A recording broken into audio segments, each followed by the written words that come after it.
मंजिल उन्हें नहीं मिलती जिनके ख्वाब बड़े होते हैं, बल्कि मंजिल तो उन्हें मिलती है जो अपने जिद पर अड़े होते हैं। नमस्कार दोस्तों, मैं ज्योतिष आचार्य वासुदेव मिश्रा आपका अपने चैनल सत्य की खोज में हार्दिक अभिनंदन करता हूं। दोस्तों, आज का यह ज्योतिष का कार्यक्रम आप लोगों के लिए यानी कि सिंह राशि वालों के लिए बेहद ही ज़्यादा खास कार्यक्रम साबित होगा। आज हम चर्चा करेंगे आपके मासिक राशिफल के बारे में, आपके मंथली प्रेडिक्शन के बारे में। जी हाँ, साल 2024 का तीसरा महीना यानी कि मार्च का महीना आपके लिए कैसा रहेगा। इस महीने आपके जीवन में ग्रहों की गोचरीय स्थिति का प्रभाव किस प्रकार से पड़ेगा। सूर्य से लेकर केतु पर्यंत पूरे 9 के 9 ग्रह इस मार्च के महीने में आपके जीवन में क्या कुछ बड़ा परिवर्तन कर सकते हैं, और इस मार्च के महीने में आपका स्वास्थ्य कैसा रहेगा, आपकी शिक्षा, आपकी लव लाइफ कैसी रहेगी, आपका वैवाहिक जीवन, पारिवारिक जीवन कैसा रहेगा, और कहीं ना कहीं भाग्य, करियर, बिजनेस, व्यापार और फाइनेंस के दृष्टिकोण से यह मार्च का महीना आपको कितनी मजबूती प्रदान करने वाला है। इसके अलावा इस महीने के प्रभाव को अपने लिए और ज़्यादा श्रेष्ठ और बेहतर बनाने के लिए क्या उपाय आपको करना चाहिए, ये तमाम प्रकार की जानकारी आज के इस ज्योतिष के कार्यक्रम में आपको बताएंगे। इसलिए कार्यक्रम को बिना मिस किए अंत तक देखने का प्रयास कीजिए। और अगर आप अपनी जन्म कुंडली पर हमसे परामर्श लेना चाहते हैं तो वीडियो में और डिस्क्रिप्शन बॉक्स में आपको हमारा कॉन्टैक्ट नंबर मिल जाएगा, जहां से आप व्हाट्सएप या फिर फ़ोन कॉल के थ्रू अपॉइंटमेंट लेकर अपनी जन्म कुंडली का विस्तार पूर्वक अध्ययन करवा सकते हैं।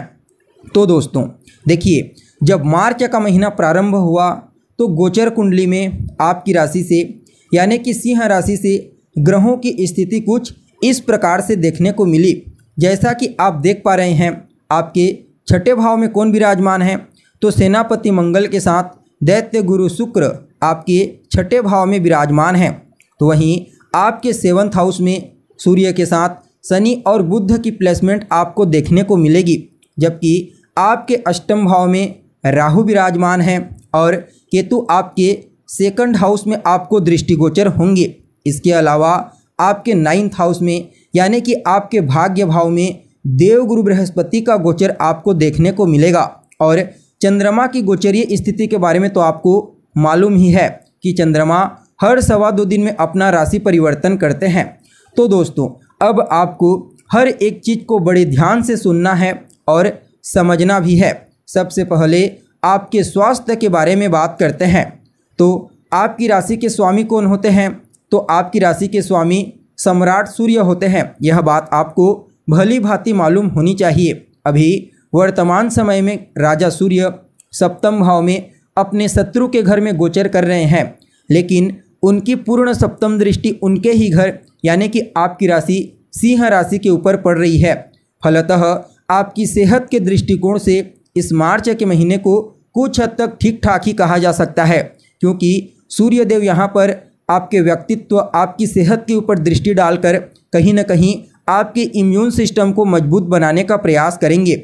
लेकिन फिर भी यहाँ पर शनि का प्रभाव देखने को मिलेगा, तो कहीं ना कहीं आपको आँखों से संबंधित तकलीफ, हड्डियों से संबंधित, नसों में, जोड़ों में दर्द उत्पन्न होने की समस्या आपको देखने को मिल सकती है।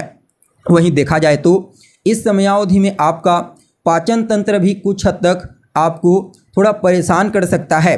इन बातों का विशेष रूप से आपको इस महीने ध्यान रखना है और अपने खान पान, अपने रहन सहन, इन दोनों के ऊपर विशेष कार्य आपको करने की आवश्यकता पड़ेगी। वहीं अगर आपकी शिक्षा के बारे में बात की जाए तो कुंडली का जो 5म भाव होता है ना दोस्तों, यह आपकी शिक्षा का भाव होता है। और 5म भाव के स्वामी कौन बनते हैं, तो 5म भाव के स्वामी देवगुरु बृहस्पति बनते हैं। अभी वर्तमान समय में और पूरे महीने भाग्य भाव में बलवान अवस्था में गोचर करते हुए आपके 5म भाव को ही अपनी पूर्ण नवम दृष्टि से दृष्टिगोचर करेंगे। तो ऐसे में विद्यार्थियों के लिए इस महीने को अत्यंत ही श्रेष्ठ कहा जा सकता है। जी हाँ, अगर आप एक विद्यार्थी हैं, सिंह राशि के विद्यार्थी हैं और किसी भी प्रकार से कोई प्रतियोगी परीक्षा, कोई कंपटीशन एग्जाम की तैयारी कर रहे हैं, उसमें हिस्सा लेना चाहते हैं, तो निश्चिंत होकर के हिस्सा लीजिए। आपको देवगुरु बृहस्पति की कृपा से उस प्रतियोगी परीक्षा में सफलता प्राप्त करने से कोई नहीं रोक सकता। चाहे वह प्रतियोगी परीक्षा कितना ही कठिन क्यों ना हो, लेकिन फिर भी देवगुरु बृहस्पति और कहीं ना कहीं बुध, मंगल और सूर्य के साथ शनि, इन 4 ग्रहों की कृपा से शिक्षा के क्षेत्र में आपको विशेष सफलता की प्राप्ति होगी। अगर आप कोई नया एडमिशन लेना चाहते हैं तो भी ले सकते हैं, या शिक्षा के क्षेत्र में कोई परिवर्तन करना चाहते हैं तो भी आप कर सकते हैं। अगर आपकी लव लाइफ के बारे में बात की जाए तो कुंडली का पंचम भाव ही आपकी लव लाइफ को बताता है।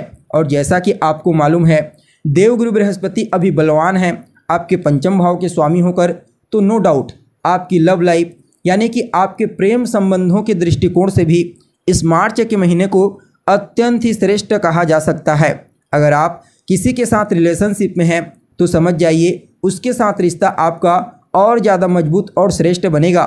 इस समय आप और आपका साथी एक दूसरे की भावनाओं को समझने का प्रयास करेंगे और कहीं ना कहीं एक दूसरे की मुश्किल परिस्थिति में सहयोगी होंगे। फलतः यह आपके प्रेम संबंधों में और ज़्यादा मजबूती लाने का कार्य करेगा।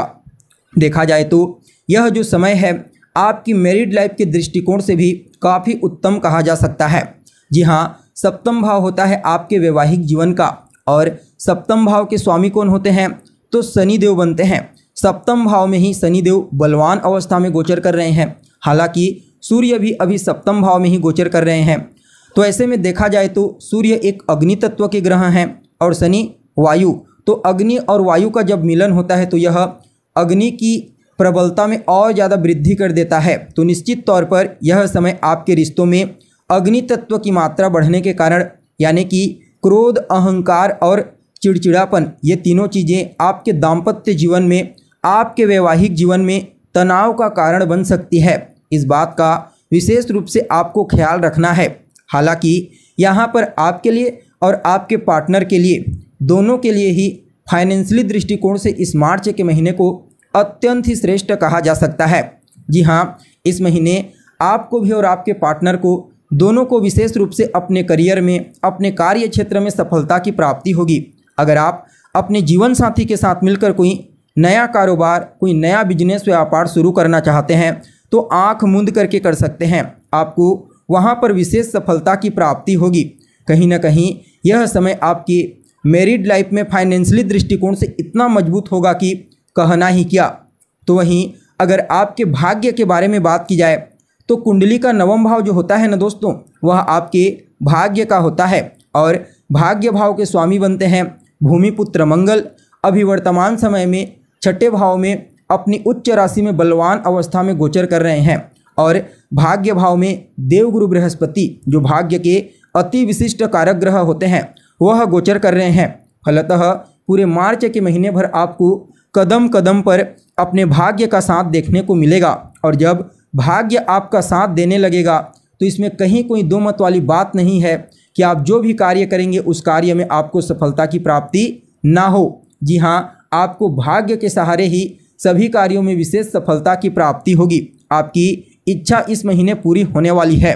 देखा जाए तो यह पूरा महीना आपके लिए आशीर्वाद और स्नेह से भरा रहेगा। जी हाँ, इस मार्च के महीने में आपको विशेष रूप से अपने गुरुजनों का, अपने वरिष्ठ जनों का, अपने इष्ट, अपने पिता और अपने बॉस, इनका विशेष आशीर्वाद और स्नेह प्राप्त होगा और इनके ही आशीर्वाद और स्नेह से आप तेजी से तरक्की करते हुए आगे बढ़ेंगे। कहीं ना कहीं इस महीने आपका मन अध्यात्म के क्षेत्र में, धार्मिक क्रियाकलाप के क्षेत्र में लगने वाला है और कुछ दान पुण्य का कार्य भी आप कर सकते हैं। साथ ही साथ देखा जाए तो इस महीने आपके घर परिवार में कोई धार्मिक अनुष्ठान, कोई पूजा पाठ, यज्ञ इत्यादि भी संपन्न हो सकता है। वहीं अगर आपके करियर और बिजनेस व्यापार के बारे में बात की जाए तो कुंडली का दसम भाव होता है आपके करियर का। शुक्र देव बनते हैं आपके करियर भाव के स्वामी और सप्तम भाव होता है आपके बिजनेस व्यापार का। शनि देव बनते हैं आपके व्यापार भाव के स्वामी। देखा जाए तो दोनों की स्थिति बलवान है। तो निश्चित तौर पर चाहे आप कोई भी कार्य करते हैं, नौकरी करते हैं प्राइवेट सेक्टर में, गवर्नमेंट सेक्टर में, या फिर किसी भी प्रकार से बिजनेस व्यापार करते हैं, समझ जाइए दोनों ही क्षेत्रों में इस मार्च के महीने में आपको विशेष सफलता और लाभ की प्राप्ति होगी। जी हाँ, यह महीना आपके करियर में बड़ा परिवर्तन करने वाला है। इस महीने अद्भुत चमत्कारिक घटनाएं आपको अपने व्यापार के क्षेत्र में और अपने कार्य क्षेत्र में अवश्य ही देखने को मिलेगा। कुल मिलाकर के आप सभी सिंह राशि वालों के लिए यह मार्च का महीना अत्यंत ही श्रेष्ठ परिणाम प्रदायक साबित होगा। फिर भी इस महीने के प्रभाव को और ज़्यादा अनुकूल बनाने के लिए रोजाना सूर्य देव को अर्घ्य प्रदान कीजिए। अर्घ्य देने वाले जल में एक लाल रंग का पुष्प डाल करके उन्हें अर्घ्य प्रदान करें। साथ ही साथ रोजाना दशरथ कृत शनि स्तोत्र और आदित्य हृदय स्तोत्र का पाठ करें। आपके लिए यह महीना अत्यंत ही श्रेष्ठ फलदायी साबित होगा। तो दोस्तों, कैसी लगी आपको जानकारी? हमें उम्मीद है जानकारी आपको अच्छी लगी होगी। अगर जानकारी पसंद आए तो इसे लाइक करें, शेयर करें और हमारे चैनल को सब्सक्राइब करें। तो चलिए फिर मिलते हैं एक नए और ताज़ा एपिसोड में। तब तक के लिए नमस्कार।